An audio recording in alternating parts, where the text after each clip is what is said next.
नाज़रीन, मीरपुर ख़ास ज़िले में मलेरिया ऐं डेंगी वबाई सूरत अख्तियार करे वई। ज़िले जे 7 तालुक़नि में 10,000 खां वधीक मासूम ॿार, मर्द ऐं औरतूं मलेरिया जे मर्ज़ में मुब्तला थी विया आहिनि। डेंगी जा केस बि वधण लॻा आहिनि। तफ़सील ॾिसूं था मीरपुर ख़ास मां तालिब शर जी हिन रिपोर्ट में।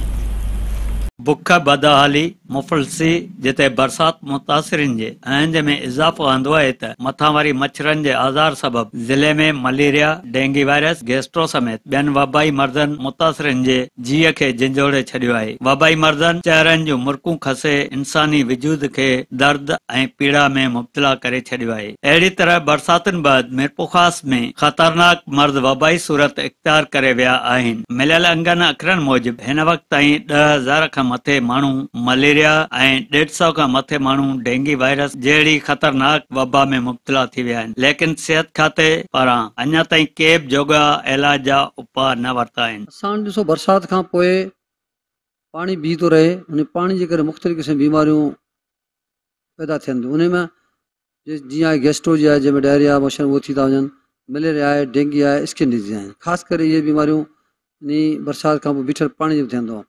हिन मच्छरनि जो जेको पाणी बीठल आहे उन में मच्छर जी अफ़ज़ाइश थी थी वञे, ॿिया जरासीम पैदा थियनि था। ऐं हींअर जेको ताज़ो जेको मच्छर मलेरिया ऐं डेंगी जो हले थो, डेंगी कल्ह असां वटि जेको 8 डेंगी जा पॉज़िटिव निकिता आहिनि। अॼु असां वटि डेंगी जा 4 पॉज़िटिव डेंगी जा आहिनि ऐं 11 पेशेंट मलेरिया पॉज़िटिव निकिता आहिनि। हाणे उहा पेशेंट असां वटि अचनि था, असां मलेरिया डेंगी जो अलॻि वार्ड ठाहे छॾियो आहे, मेल फीमेल ॿई अलॻि आहिनि ऐं उन में असां ट्रीटमेंट ॾियूं था। जीअं ठीक थियंदा तो हलिया था वञनि।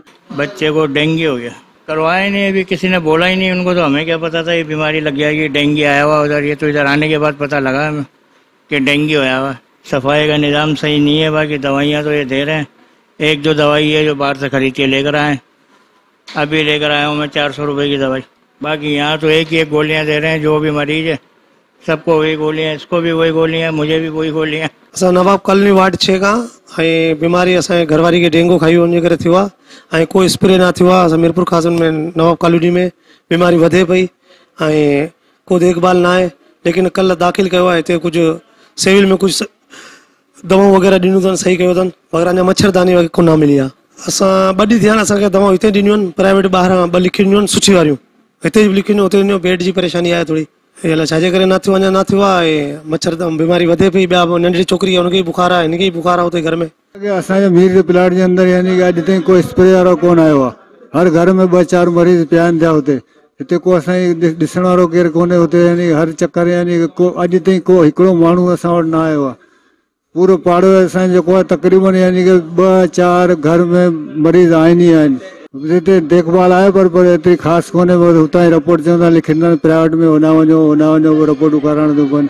ज़रूरत हिन ॻाल्हि जी आहे त इंतिज़ामिया खे हंगामी बुनियादनि ते मच्छर मार स्प्रे शुरू करे, यूसी सतह ते मेडिकल कैंपूं क़ाइमु करे इलाज समेत मोज़ी मर्दनि खां बचाव बाबति आगाही ॾिनी वञे। कैमरामैन असद चाकी सां गॾु तालिब शर, मेहरान टीवी, मीरपुर।